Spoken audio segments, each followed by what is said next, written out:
Let's say China. China. China. China. China. China. China. China. China. China. China.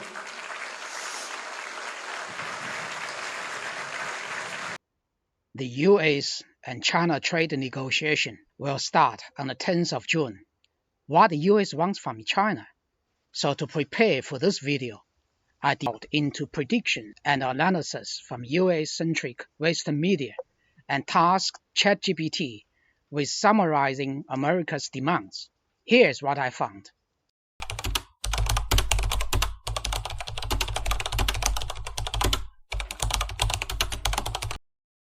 These points align with my own research. My take?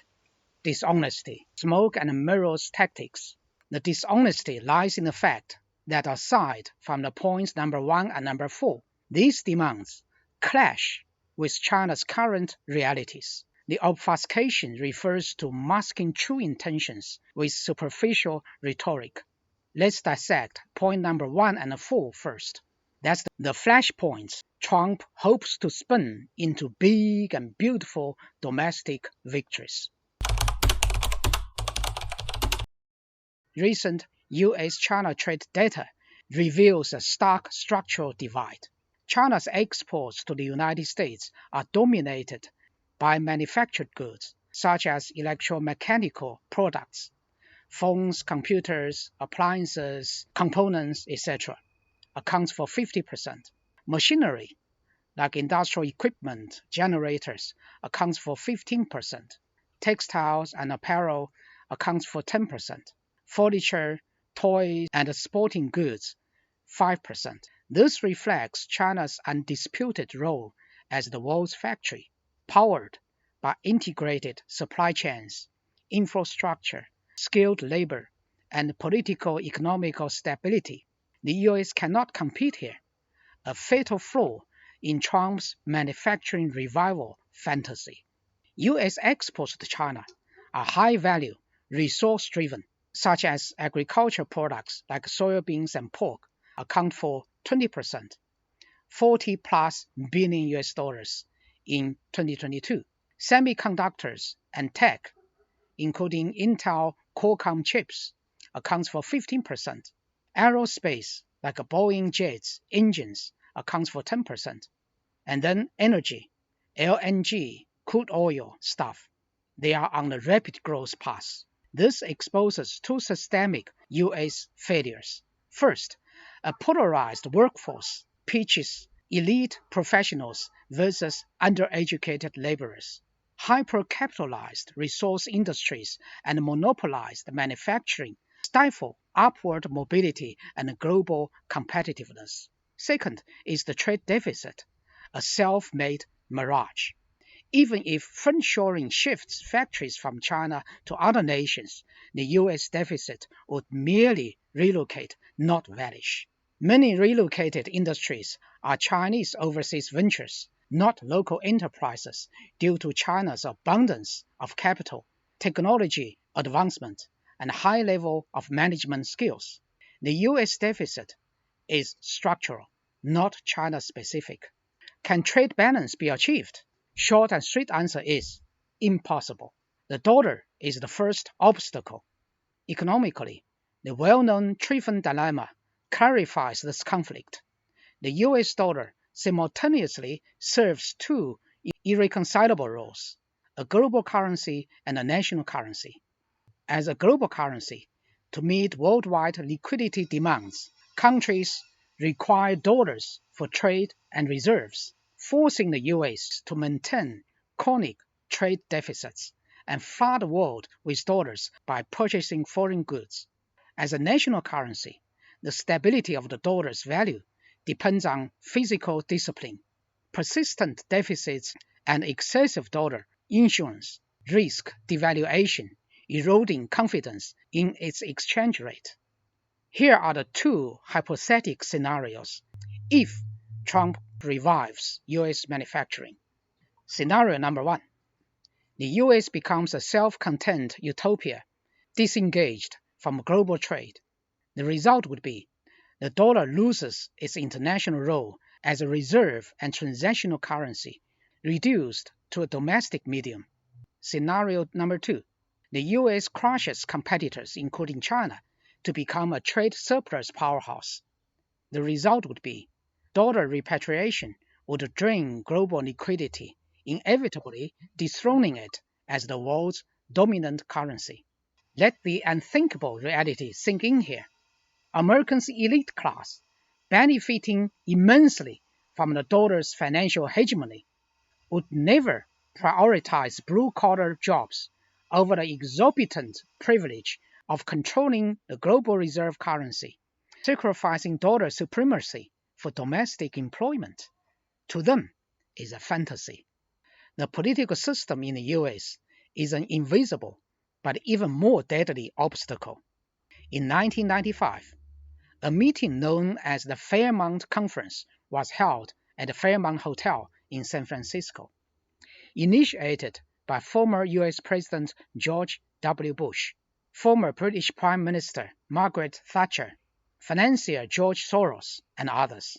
The conference attracted over 500 elites from politics and businesses, including Mikhail Gorbachev and Bill Gates.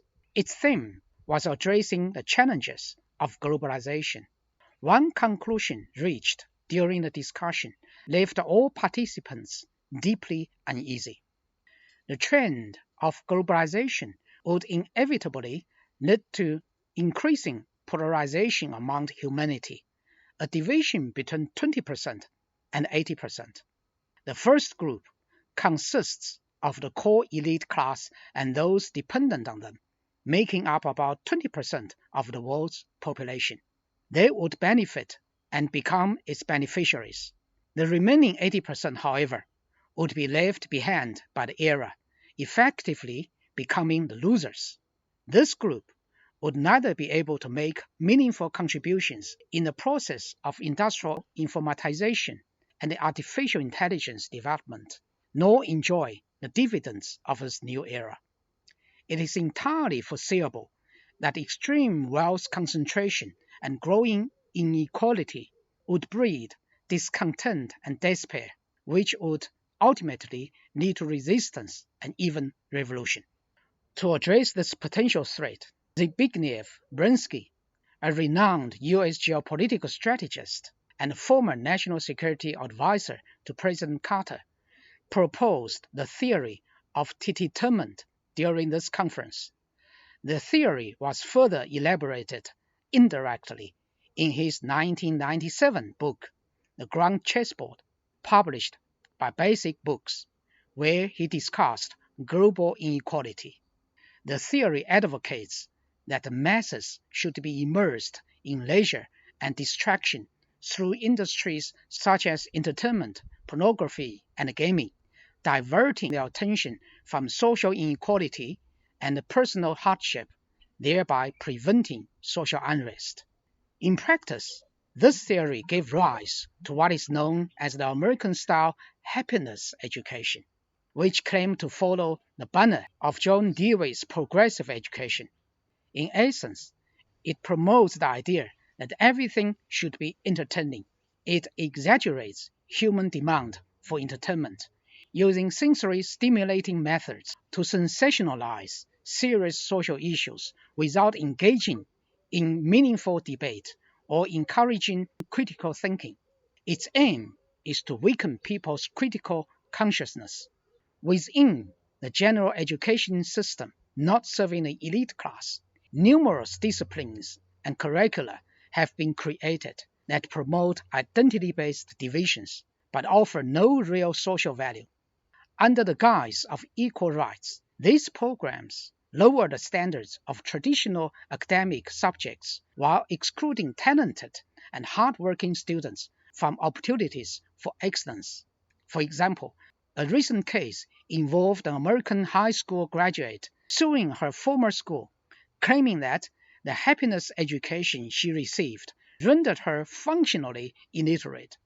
Meanwhile, the previously fragmented US mass media and news industry, once composed of more than 50 independent entities, has become monopolized by powerful corporate groups during the same period. As of 2023, the US media entertainment market is dominated by 5 major multinational conglomerates.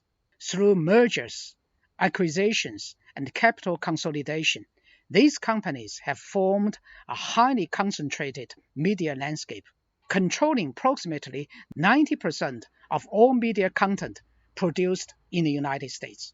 They have built vast media empires through vertical integration, that is, from production to distribution, and horizontal expansion, that is, across platforms and national borders. These corporations not only shape public perception, but also influence policy making through lobbying efforts, spending over 300 million US dollars on political lobbying in 2022 alone. Despite the apparent freedom of choice offered by the streaming era, the sources of content remain highly concentrated. In short, the elite class exacerbates inequality through resource monopolization and then pacifies the lower classes with entertainment, much like the ancient Roman strategy of bread and circuses. From the perspective of promoting economic development, the American education system, under the guidance of the entertainment theory, has long collapsed, failing to cultivate a new generation capable of independent thinking or innovation.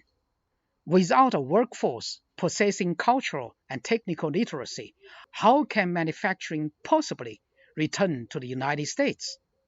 Then again, if China wants to buy something and you refuse to sell it, who else can be blamed?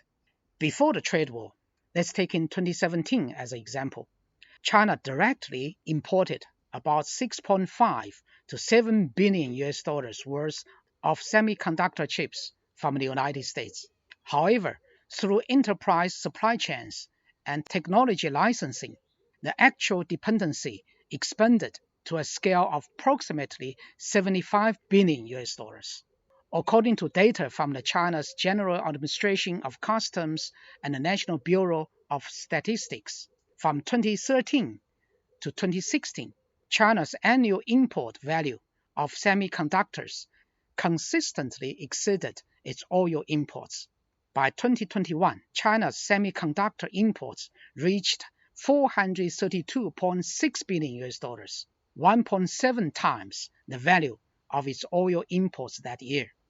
Considering that most of the semiconductors China imports from around the world contain US technology components, the volume of transactions indirectly benefiting the US is estimated to be at least over 200 billion US dollars annually.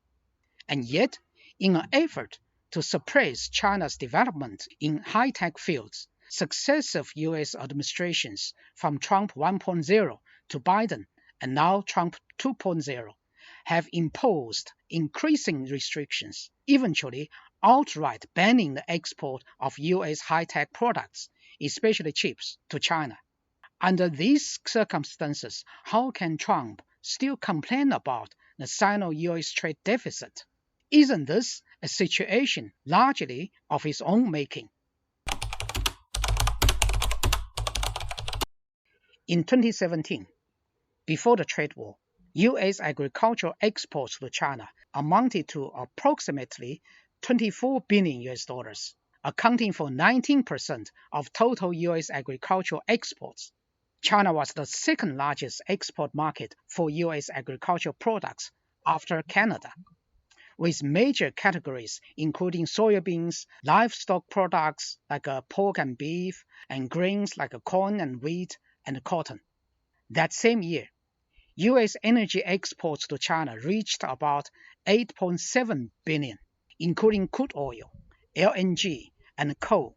China had become the fastest growing market for US energy exports. After the Shale Revolution, US production surged dramatically, and export to China grew at an astonishing rate, increasing by 700% from 2016 to 2017. China's electricity supply has grown rapidly over the past 4 decades and is now 4 times that of the United States, equivalent to the combined output of the world's top 7 power generating countries. However, as China pushes forward with green industry, low altitude economy, and the development of new productivity models, its demand for US energy will only continue to rise. Similarly, as Chinese living standards improve, so too will China's demand for US agricultural products. It will only increase, not decrease. So the question must be asked, Mr. Trump, why wage a trade war? What's the point? Moreover, the United States has long maintained a trade surplus in services with China. According to data from the US Bureau of Economic Analysis, BEA, the US service trade surplus with China reached 15.2 billion in 2022. Looking at long-term trends, from China's accession to the WTO in 2000 to 2022, the accumulative US surplus service trade with China exceeded 600 billion US dollars. The peak occurred in 2016, reaching 38.6 billion US dollars. Without the impact of the US-China trade war and a subsequent pandemic, the surplus would likely have continued growing steadily. The core components of the US service trade surplus as follows: royalties and licensing fees. In 2022, the US surplus in intellectual property royalties was about 12 billion US dollars, accounting for 79% of the overall service surplus. Companies like Qualcomm and Microsoft charge licensing fees to Chinese firms. In 2021, for example, 65% of Qualcomm's revenue came from China. Due to US dominance in global standards in fields such as ICT and biomedicine, China must pay high patent fees during its industrial upgrading. Next is education and tourism. In 2019, 360,000 Chinese students studying in the US accounted for 33% of all international students. Their tuition and consumption were the main contributors to the US education surplus, generating around 15 billion US dollars that year. The same year, 2.2 million Chinese tourists visited the US, spending 34 billion US dollars, far exceeding the amount spent by the American tourist visiting China. This alone contributed a surplus of roughly 30 billion US dollars to the US, followed by financial and professional services. In 2022, companies like Goldman Sachs and McKinsey earned around 5 billion US dollars from operations in China. Cross-border service transactions are largely settled in US dollars, which account for more than 40% of SWIFT transactions, effectively meaning that each time China conducts international trade, it pays a kind of signal-rate tax to the United States. However, due to successive US administration's trade wars and technological confrontations with China, along with America's bullying behavior on the global stage, China has been forced to prepare for the future. It has accelerated domestic substitution in high-tech sectors. By 2025, one goal is to reduce dependency on imported intellectual property by 30%. Companies like Huawei, HiSilicon, and SMIC have strengthened the self-research chip capabilities. Meanwhile, local cloud services such as Alibaba Cloud and Tencent Cloud have increased their market share to 60%, squeezing out AWS and Azure. At the same time, the US has imposed restrictions on Chinese students applying to STEM programs. As a result, the number of Chinese students going to the US in 2022 dropped by 45% compared to 2019. Just days ago, Trump revoked Harvard University's eligibility to enroll international students, leaving around 1,500 Chinese students there facing uncertain futures and significant personal and financial losses.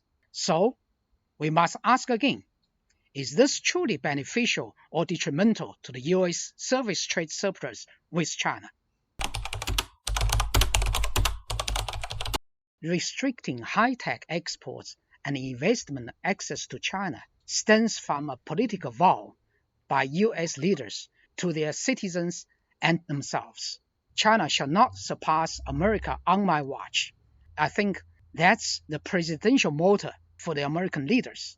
As China's comprehensive strength grows, successive U.S. administrations have prioritized stifling Chinese advancements in critical technologies as the core battling ground of Sino-U.S. strategic competition, arguably the defining contest of our era, because direct military confrontation remains too catastrophic to contemplate, making technological supremacy the ultimate arena. In 2022, U.S. national security strategy explicitly labels China as the only competitor with both the intent to reshape the international order and economic, diplomatic, military, and technological power to do so. To counter this, the U.S. has weaponized three fronts: national security, technological hegemony, and supply chain control. The U.S. tactics are following. Number one, export controls. By October 2023, over 600 Chinese entities, including Huawei, SMIC, DJI, etc., were on the entity list, barred from accessing U.S.-controlled technologies. Export Control Reform Act, ECRA, blocks exports of 14 categories of emerging and foundational technologies, including AI algorithms, semiconductor equipment, for example, EUV lithograph machines, and biotech. October 2022, semiconductor crackdown bans exports of sub-14 nanometer chip-making tools and advanced AI chips, like NVIDIA's A100. Number two, investment scrutiny. More authority was given to CFIUS. The 2018 FIRRMA law extended reviews to non-controlling investments, like venture capital, in sensitive tech sectors. August 2023, executive order was issued, mandates CFIUS to prioritize screening investments in semiconductors, AI, and quantum computing. U.S. also put restrictions on private equities. U.S. firms must now report investments in Chinese quantum tech, advanced chips, and AI. Number three, supply chain decoupling. U.S. forms Chip 4 Alliance, a semiconductor cartel with Japan, South Korea, and Taiwan, excluding mainland China, and promotes the so-called 5G clean network, pressurize 53 countries, including UK, Australia, etc., to ban Huawei. Though most are lip service adopters, even the US haven't fully purged Huawei gear. Number four, more policy arsenal. The CHIPS and Science Act, BIS export controls, entity lists, investment bans, and CFIUS reviews, export licensing, and the proposed Biosecurity Act collectively suffocate Sino-US tech collaboration in semiconductors, AI, quantum computing, and biotech. And the result? Big and beautiful for no one. The US corporates lose huge. Applied Materials, AMAT, saw China revenue drop by 25%. So China revenue drop 25%. $2 billion loss in 2023.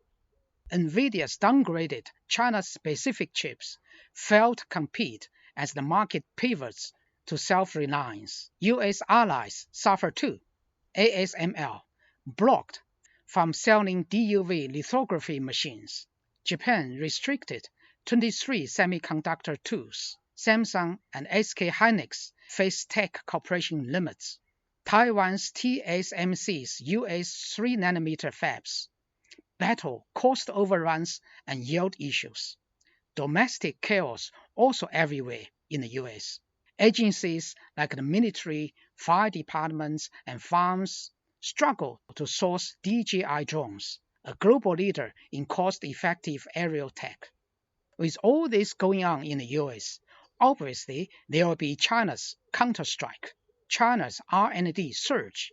2023 R&D spending hit 2.6% of GDP.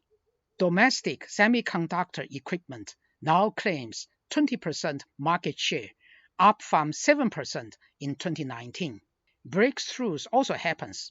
Huawei's EDA tools, SMIC's 14nm chips, and Mate 60 Pro's 7nm Kirin processor defy US barriers.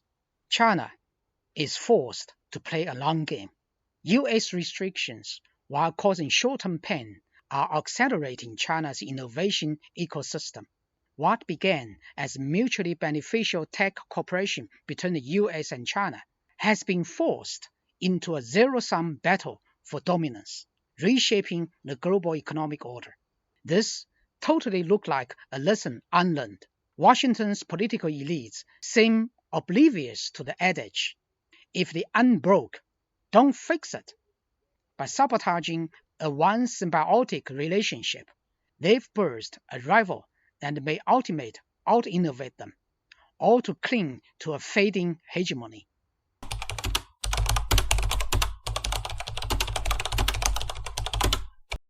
In China's intellectual property protection, there are legal overhauls. 2020 patent law introduced punitive damages up to $700,000 and extended design patent protection to 15 years.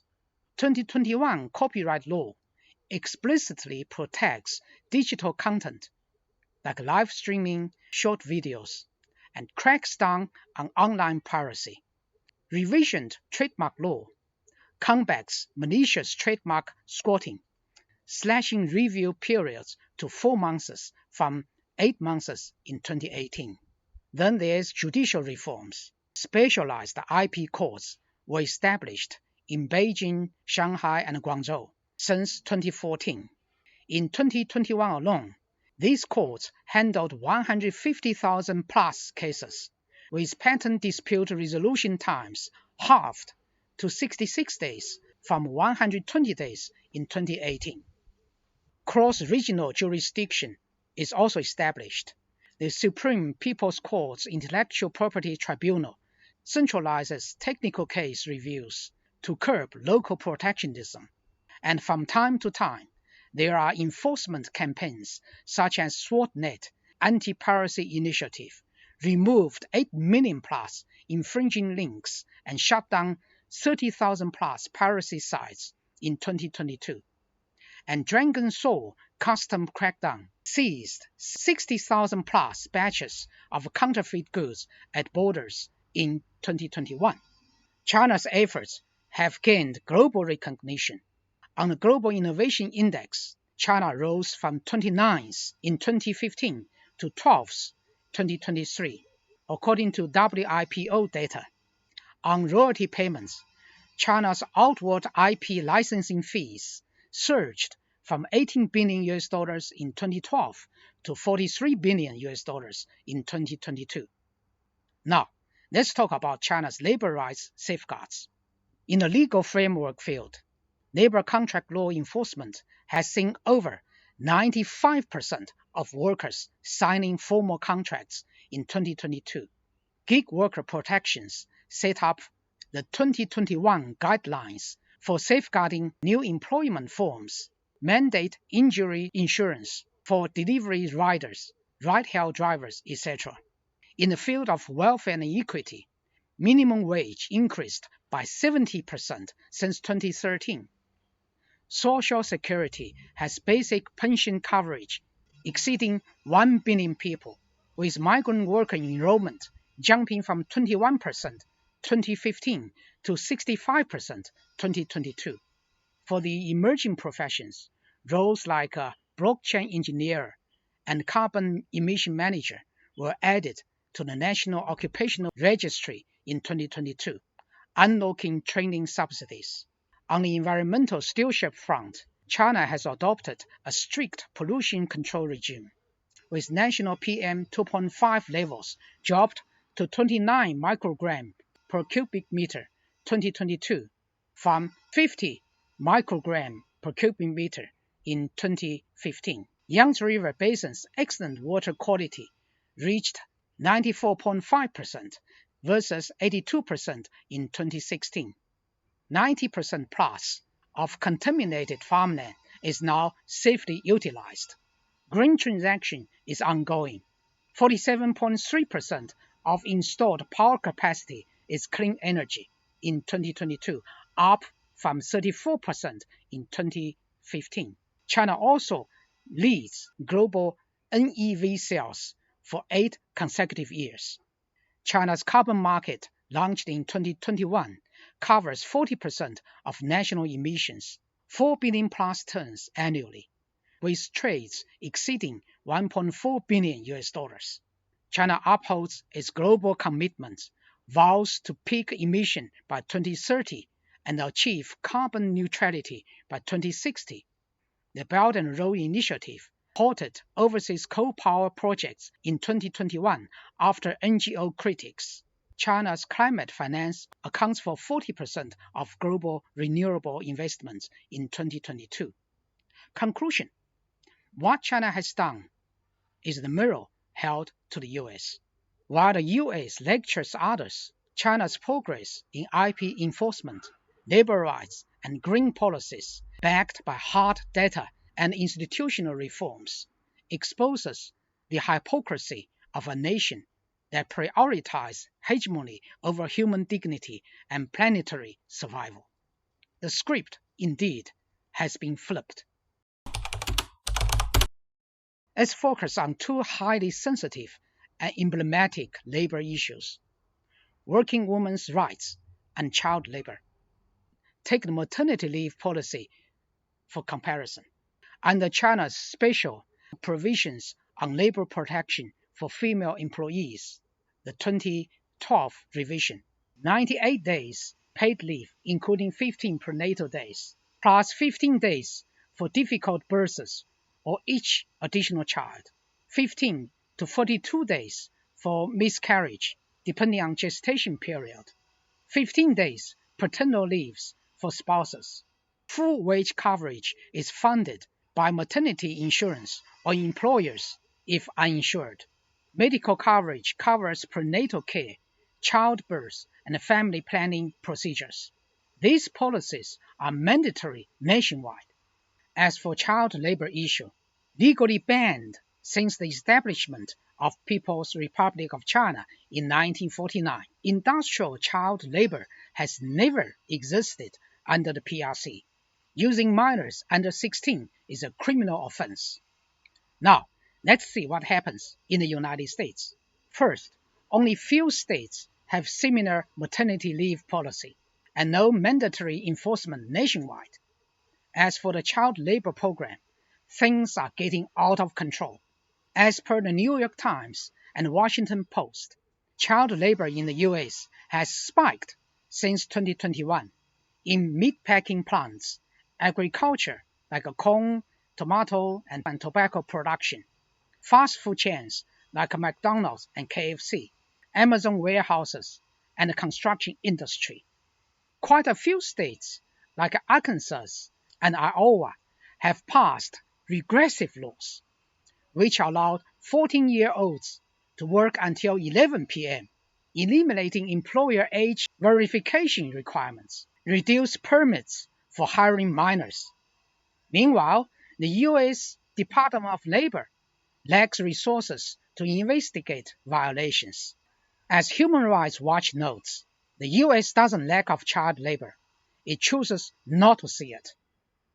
Here begs the question to the U.S. How is your universal maternity leave practice? And where is your ban on child labor? China's achievements in this respect is world-leading, literally. Afforestation accomplished of 876,000 kilometers of artificial forests by 2023. That is 1.6 times of France's landmass and 2.3 of Japan's. Renewable energy 3 trillion kWh of clean energy generated annually, taking 2023 as example, surpassing India's total electricity output and nearing 70% of US power generation. China accounts for 40% of global renewable investments. As for America's record, it's beyond pathetic. It sabotages climate effort with 25% of historical cumulative CO2 emissions and $2 billion US owed to the Green Climate Fund. And then there were numerous treaty withdrawals. Kyoto Protocol withdrawal by Bush in 2001, Paris Agreement withdrawal by Trump 2017 and again in 2025. Convention on Biological Diversity still unsigned since 1992. Trump's legacy would be his anti-climate executive orders signed second day after he was sworn into the office. And don't forget his loud and thrilling exclamation, "Drill, baby, drill!" I can't help but ask, how dare you lecture China on environmentalism while torpedoing global efforts? The US is like an ugly woman holding a mirror to criticize others while refusing to see her own reflection, or worse still, glorifying her flaws as virtues. This isn't just cognitive dissonance or denial, it's geopolitical schizophrenia. To quote a proverb, don't cut off your nose to spite your face, will you? Or, to phrase it more bluntly, grow up, America, grow up.